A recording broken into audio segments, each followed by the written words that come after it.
So get your devices in hands-free mode ASAP. In Michigan, it's a crime to text and drive, but soon it could be also illegal to have any electronic device in your hand if you're behind the wheel. The architect of legislation working its way through the state legislature is former Michigan Secretary of State and current State Senator Ruth Johnson. We are certainly obliged to you for being here, ma'am. Thank you. Thank you. It's great to be here. So Senate Bill 288 would mean Michigan joins 18 other states with so-called hands-free driving laws. The bill is in a Senate committee, so how close are we to seeing the bill on the Senate floor and heading to the House for reconciliation?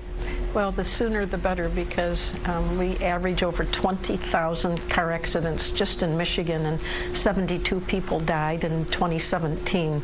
And nationally, 9 people die every day on average, and there's 100 accidents a day. So we need to make sure that we get something passed as soon as we can.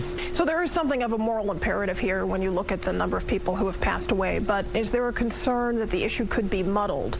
So the way I understand it, you can swipe to answer a call if the phone is mounted, but physically picking it up is just off the table. So how do you practically police how many times, say, a screen is tapped? You won't be able to have it in your hand. That's the main thing. And then you'll have to be able to say who you want to call. You cannot dial into it. You may to get it going, but most people have phones right now that they have some kind of electronic Bluetooth, and that's what they'll have to use. Should we perhaps, Senator Johnson, include people who are drinking coffee in the car or eating? Is it sort of tantamount to the kind of distraction that we're talking about, holding a phone? Are those two things equal?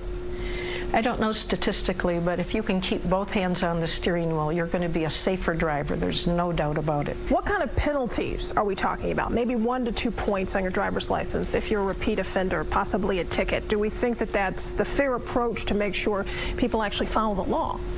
I wanted to make sure that it is fair, and that's why I have no points associated with the first time that you're caught. But there is a fine of $125. If you're caught again, it does start to add on points, and it also has a fine of $250. This should get everybody plenty of time to realize what the law is and follow it. It's not just statistics, it's people. We'll never know their name, we'll never see their faces, but it will save lives and quality of life. And people understand that now, and I think we have a great chance of getting it through. State Senator Ruth Johnson, we greatly appreciate your time. Thank you so much again for coming in.